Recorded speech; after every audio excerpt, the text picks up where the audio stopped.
এক আইনজীবীর কাছে তেরে আসেন, জহিরুল ইসলাম মুসার দিকে তেরে আসেন, তেরে উনাকে ব্লাডি সিটিজেন হিসেবে উনাকে বলেন যে উনি একটা ব্লাডি সিটিজেন। আইনজীবীদের উপরে তেরে আসেন, ভার্বালি অ্যাবিউজ করেন এবং দেখা যায় তাদেরকে বিভিন্ন গালাগালি করেন। আমি সেটিতে প্রতিবাদ করি এবং প্রতিবাদকালীন আজকে দ্বৈত নাগরিকত্বের বিষয়ে যে যারা দেখা গিয়েছে বাংলাদেশের একটা অংশ আছে যারা হচ্ছে শুধু নির্বাচনের আগেই, একটা কথা আছে না যে ভ্রমণ ঘুরে ঘুরে নতুন বেশে নির্বাচনের কমিশনের কাছে এসে শুধুমাত্র নির্বাচনের সময় আমরা আসি, এসে দেখা যায় যদি নির্বাচনে জিতে যাই তখন দেখা যায় আমাদের যেই ডুয়েল সিটিজেনশিপ যেটা থাকে সেটাকে আমরা প্রত্যাহার করি, আর যদি হেরে যাই আবার হচ্ছে আমরা আমাদের স্বস্থানে বেগমপাড়ায় ফিরে যাই। এই প্রবণতাটা কিন্তু আমাদের অনেকের মধ্যেই আছে। ঠিক এই দ্বৈত নাগরিকত্বের বিষয়ে এই কমিশনের সামনে যত লয়ার্স ছিলেন, আমাদের বিজ্ঞ আইনজীবীরা সবাই নিজেদের মধ্যে আলোচনা করছিলেন, কমিশনে সাবমিশন রাখছিলেন, সবাই একটা একাডেমিক সুন্দর ডিসকাশন করছিলেন। প্রত্যেকটা আইনজীবী তারা তাদের মতামত দিচ্ছিলেন এবং কমিশন সেগুলিকে গ্রহণ করছিলেন। অত্যন্ত দুঃখজনক বিষয় হচ্ছে কমিশন এবং প্রত্যেকটা আইনজীবী যখন একটা অত্যন্ত একাডেমিক পরিবেশে তাদের সাবমিশনগুলো রাখছিলেন, ঠিক সেই সময়ে আলোচনা শেষে আব্দুল আওয়াল মিন্টু এক আইনজীবীর কাছে তেরে আসেন, জহিরুল ইসলাম মুসার দিকে তেরে আসেন, তেরে উনাকে ব্লাডি সিটিজেন হিসেবে উনাকে বলেন যে উনি একটা ব্লাডি সিটিজেন এবং উনি হচ্ছেন এলিট ব্রিড।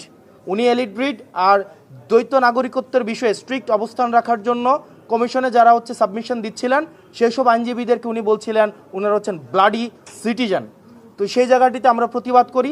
দেখা যায় সেখানে আব্দুল আওয়াল মিন্টু আইনজীবীদের উপরে তেরে আসেন, ভার্বালি অ্যাবিউজ করেন এবং দেখা যায় তাদেরকে বিভিন্ন গালাগালি করেন। আমি সেটিতে প্রতিবাদ করি এবং প্রতিবাদকালীন আব্দুল আওয়াল মিন্টু সাহেবের ছেলে জনাব তাবিত আওয়াল উনি ওনার বাবাকে কমিশন থেকে নিয়ে যান এবং এই বিষয়টি নিয়ে আমরা হচ্ছে কমিশনের দৃষ্টি আকর্ষণ করি যে কমিশনের ভিতরে দেখা যায় কিছু কিছু প্রার্থী আছে এভাবে আইনজীবীদের বিরুদ্ধে তেরে আসে, আবার কিছু কিছু প্রার্থী আছে যারা কমিশনের বাইরে অন্য প্রার্থীদেরকে পিটাতে থাকে। এখন কমিশনের সামনে যদি এই ধরনের অবস্থা চলতে থাকে, কমিশনের ভিতরে যদি এই অবস্থা চলতে থাকে, যারা নির্বাচন করে তাদের নিরাপত্তার আসলে কি হবে? আর যারা এলিটিজমের দেখাইতে চায় 24-এ আমাদের এই 5ই আগস্টের পরে যারা এলিটিসিজম মারাইতে আসে আমাদের দেশে, এই রাজনৈতিক এলিটিসিজম তারা যেন ঘরে রেখে তারা যেন জনগণের সামনে আসে। আপনি জনগণকে ব্লাডি সিটিজেন বলবেন, আবার ভোটের জন্য এই ব্লাডি সিটিজেনের কাছে যাবেন, এই ধরনের দ্বিচারিতা আমরা জনগণ সহ্য করব না। সকল ধরনের পলিটিক্যাল এলিটিসিজম 5ই এই আগস্টের পরে আমাদের 24 পরবর্তী বাংলাদেশে এই পলিটিক্যাল এলিটিসিজমের বিরুদ্ধে আমাদের এই লড়াইটা ছিল।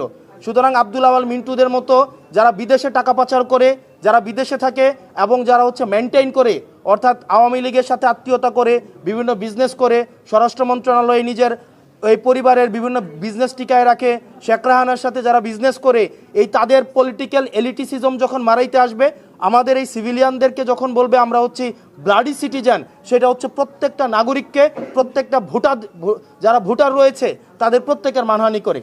এবং সেটির জন্য আমরা কমিশনের দৃষ্টি আকর্ষণ করেছি যে কমিশন যেন তাকে ওয়ার্নিং দেয় এবং এই ধরনের আচরণের জন্য পুনরাবৃত্তি না ঘটে।